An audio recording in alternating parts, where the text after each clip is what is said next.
Sungguh berlebihan bersikap hanya mendatangkan malapetaka bangsa. Sungguh berlebihan berperilaku hanya mendatangkan malapetaka negara.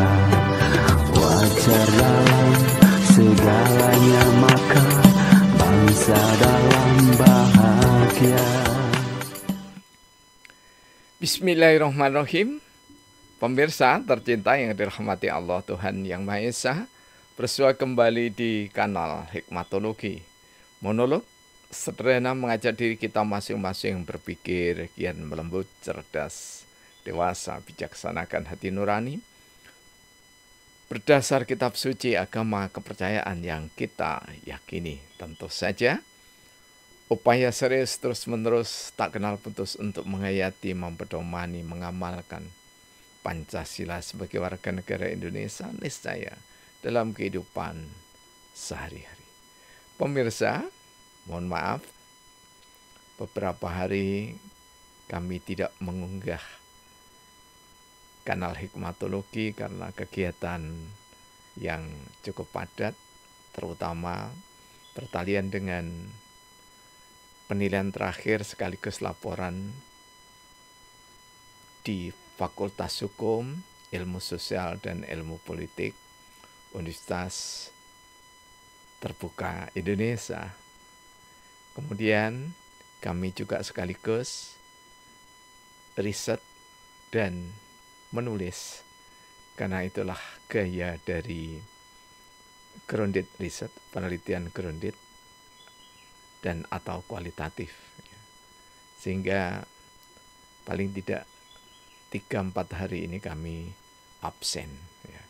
Kali ini kembali bersama Hikmatologi, dan terima kasih pada saudara-saudaraku yang berada dimanapun juga di seluruh penjuru Indonesia bahkan dunia yang berusaha untuk menyimak apa yang kami sampaikan.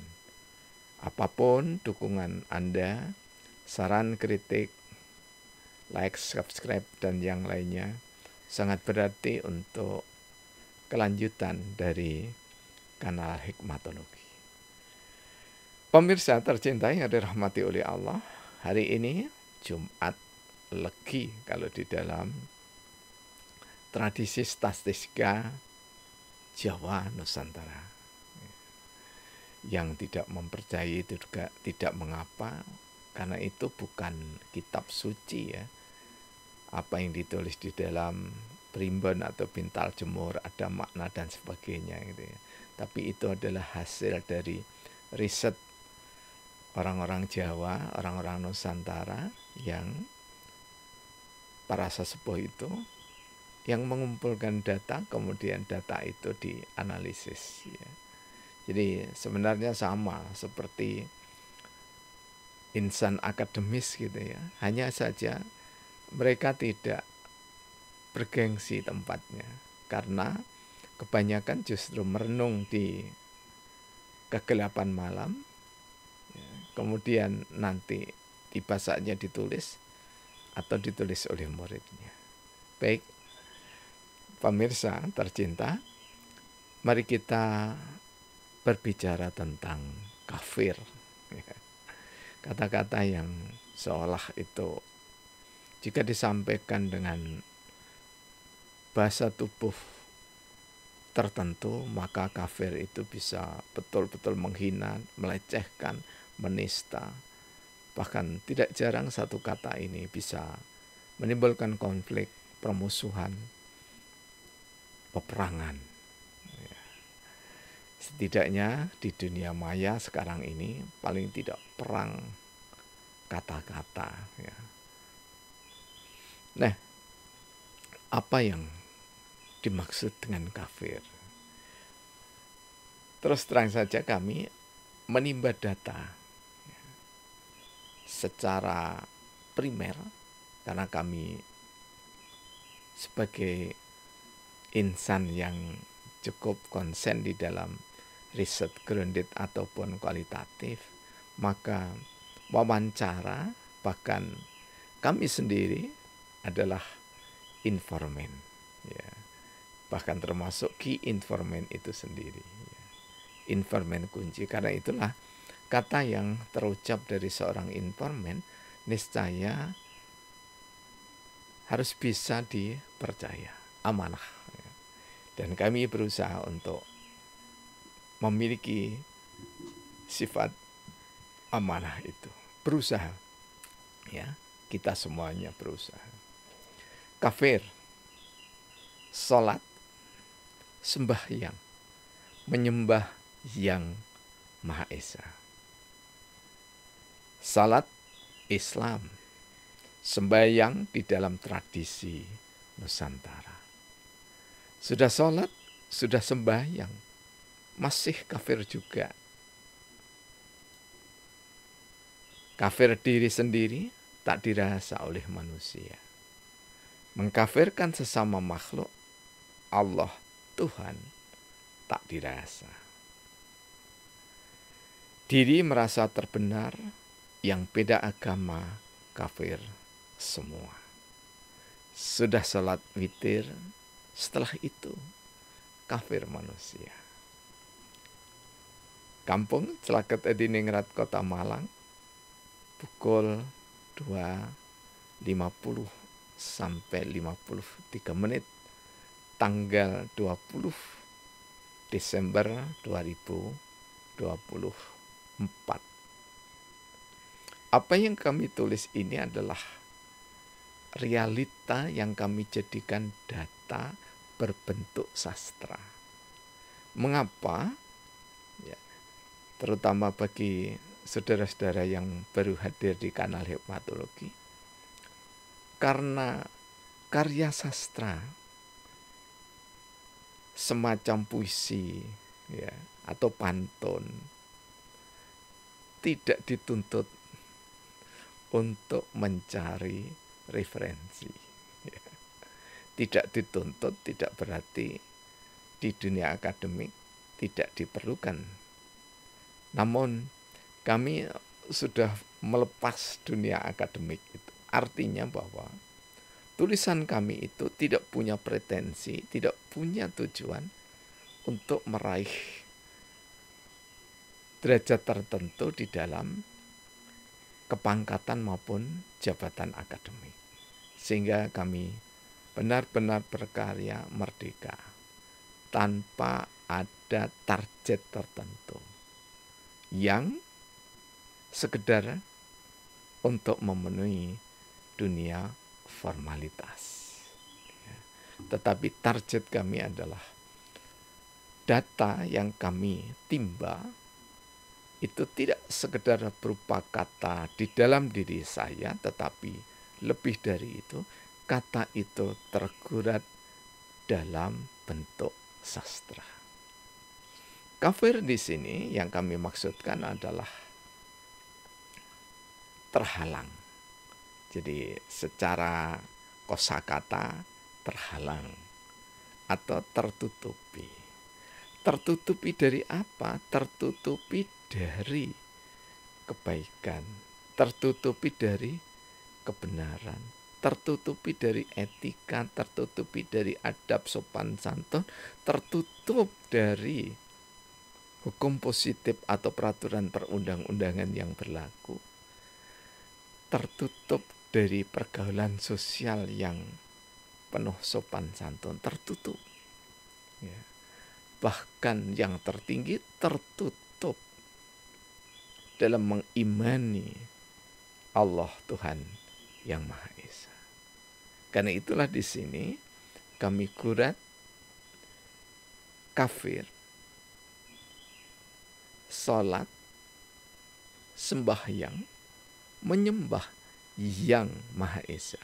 Yang di sini Sang Hyang, kosakata Jawa kuno antara lain. Setidaknya yang ada pada lingkungan kami di Desa Sumber Manjing Wetan, Kabupaten Malang. Ya. Jadi dulu Mbah Yai kakek nenek kami, ya, jika yang tidak berasal dari Madura, dari Bangkalan, maka yang dari kakek kami dari Madiun itu mengatakan sholat adalah sembahyang. Ketika kami tanyakan, sembah yang, menyembah yang, itu maksudnya adalah Gusti. Dan Gusti itu memang ada Gusti Bendoro, ya, Gusti Patih dan seterusnya. Tetapi pemakaian kata, kosakata itu bergantung dari sudut pandangnya. Karena itulah Yang Maha Esa yang dimaksudkan adalah bagi kami Allah yang Maha Esa. Salat Islam, sembahyang di dalam tradisi Nusantara. Kita tidak perlu menista, saling menista. Oh, kalau salat itu berasal dari asing, ya tidak perlu, tidak dibutuhkan. Ya, di dalam diri kita ini, bahkan yang melekat ini, mulai dari pola, bentuk dan seterusnya itu sudah tidak asli semua. Karena itulah kita jangan membedakan dari mana asal agama dan kepercayaan itu, tetapi kita hargai dari manapun asal agama dan kepercayaan itu, ketika diyakini dan diberikan legitimasi atau pengabsahan di Indonesia, maka itu adalah saudara kita yang Bhinneka Tunggal Ika. Sudah sholat, sudah sembahyang, kafir juga. Sudah sholat, sudah sembahyang, tapi masih kafir. Mengapa? Karena tertutup hatinya. Kafir diri sendiri tak dirasa oleh manusia. Di bait berikutnya, mengkafirkan sesama makhluk Allah, Tuhan, tak dirasa. Jadi kafirnya diri tidak dirasa, justru mengkafirkan saudaranya yang lain. Ini lama kami tulis di dalam satu buku sederhana ini ya. Ini masih bentuknya konsep ya. Sekarang lagi di layout sama Mas Tito Bagus Nugroho yang ada di Pakis Wetan, Kabupaten Malang. Ya. Dan Mas Tito sudah banyak sekali karya layoutnya ya. Ada 10 jilid ya, karya kami yang digarap oleh Mas Tito. Nah, ini adalah garapan yang berikutnya ya. Layoutnya sudah selesai, tinggal kami untuk membaca ulang, menata kembali. Apa yang kami katakan di sini, orang itu ya, kalau sudah sholat, maka jangan sampai dirinya itu merasa terbenar, kemudian yang beda agama, beda kepercayaan dikafirkan. Kemudian sudah sholat witir. Nah, ini di sini ada bahasan khusus sholat witir ya. Sudah sholat witir, setelah itu kafir juga. Ya, kafir manusia itu. Padahal sudah sholat witir, kenapa kok masih kafir? Ini silahkan panjenengan Anda semuanya merujuk di kitab-kitab fikih. Tapi tidak cukup fikih saja, merujuk lagi di kitab sebelumnya, yaitu kitab Tauhid. Membaca yang wajib itu salah satunya ya, kitab Tauhid. Kemudian yang kedua kitab fikih. Dan tidak lengkap kalau tidak yang ketiga ada di dalamnya, yakni adalah tasawuf. Ini bekal untuk kita membaca Al-Quran terjemah, membaca Al-Quran dan tafsirnya, membaca hadis dan rawinya, membaca hadis dan sarah atau penjelasannya. Sehingga kita tidak mudah mengkafirkan sesama, bahkan tidak jarang sesama Islam itu saling mengkafirkan. Ya. takfir gitu ya. Takfir itu saling mengkafirkan orang lain gitu ya. Dirinya sendiri merasa paling beriman dan paling berhak atas surga. Tidak demikian. Mengapa orang yang sudah sholat witir itu kami katakan di sini setelah sholat witir kafir manusia? Mengapa? Karena sholat witir kalau di dalam buku kami ini berdasarkan sejumlah hadis mulai dari Bukhari, Tirmizi, ya, Ibnu Majah dan seterusnya ya, sampai dengan 10 hadis atau 10 kitab hadis yang kami miliki ya, itu disarankan ya dari hadisnya Imam Tirmizi insyaallah ya. Salat witir itu membaca Sabbihisma. Yang kedua membaca surat Al-Kafirun. Ya, surat Al-A'la tadi Sabbihisma, terus membaca surat Al-Kafirun dan membaca surat Al-Ikhlas. Ketika kita membaca Sabbihisma itu mensucikan Allah. Bagaimana kita bisa menista ciptaan Allah yang maha suci, ya, yaitu manusia. Bukankah di dalam Al-Quran sudah dijelaskan, jika Allah mau dijadikan umat itu satu saja, satu iman, ya, bahkan satu wajah boleh jadi ya. Tidak, tetapi kita itu justru diciptakan agama dan kepercayaan yang berbeda. Itu tujuannya tidak lain adalah untuk kita ini berfastabiqul khairat. Jadi siapa yang sudah salat witir tetapi kafir, kita lihat surat kedua Al-Kafirun, berbicara menegaskan tentang pola hubungan secara elegan, pernas ya, bahwa orang yang berbeda keyakinan dengan kita itu hendaknya saling menghormati. Ini adalah semangat Al-Kafirun. Bukan untuk saling mengkafirkan. Kemudian yang ketiga, kita membaca surah Al-Ikhlas. Ya. Manakala kita sudah membaca surat Al-Ikhlas, maka kita mengakui Allah Hu Ahad. Allah itu maha tunggal, maha esa. Karena maha tunggal, maha esa, maka kita seyogyanya dengan keimanan kepada Allah itu memperhatikan sekaligus menerapkan, tentu saja menelaah termasuk di dalamnya, apa yang disampaikan oleh Allah dan Rasul-Nya, sehingga kita sami'na wa ata'na. Kita mendengar, tak sekedar mendengar, kita mentaati, tak sekedar mentaati, tetapi mendengar dan mentaati untuk diri, untuk keluarga, dan untuk sesama, meski beda suku bangsa, kepercayaan, dan agama. Jika kita sudah sampai tingkatan seperti itu, maka kita hanya sibuk mengurusi kekafiran diri. Dalam makna, insya Allah tidak kafir secara tauhid, secara tahlil, tapi kafir di dalam sikap perilaku sebagai anak manusia.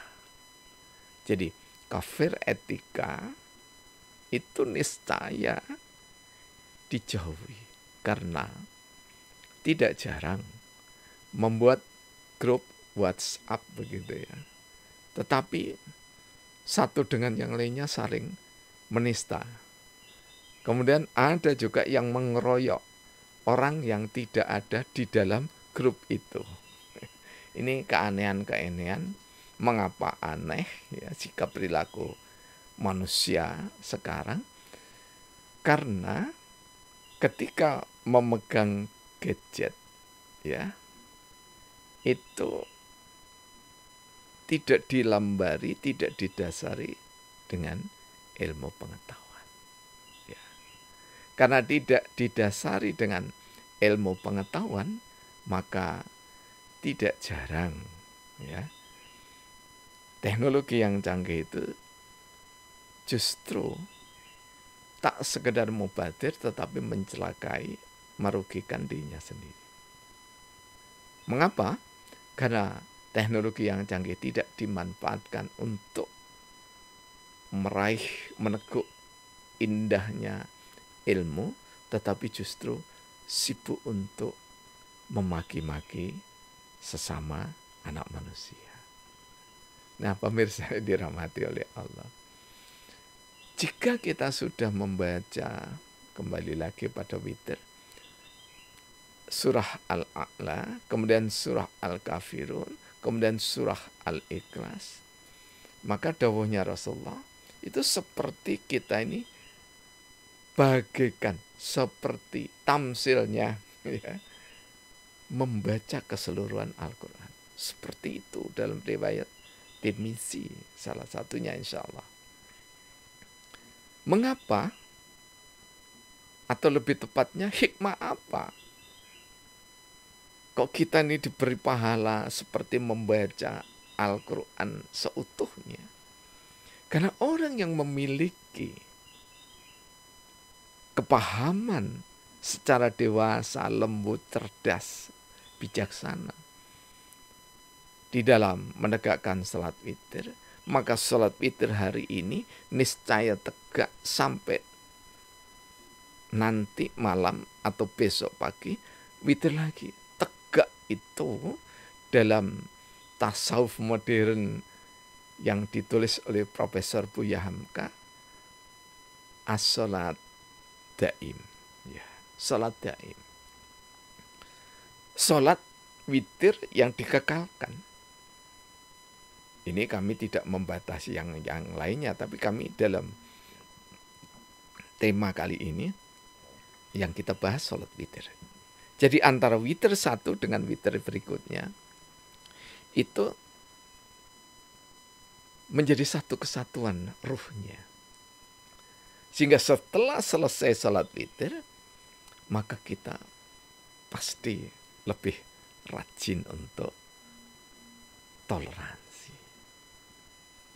Apalagi di bulan Desember sangat banyak ragam, terutama yang bertalian dengan saudara-saudara kita yang beragama Nasrani dengan ragamnya.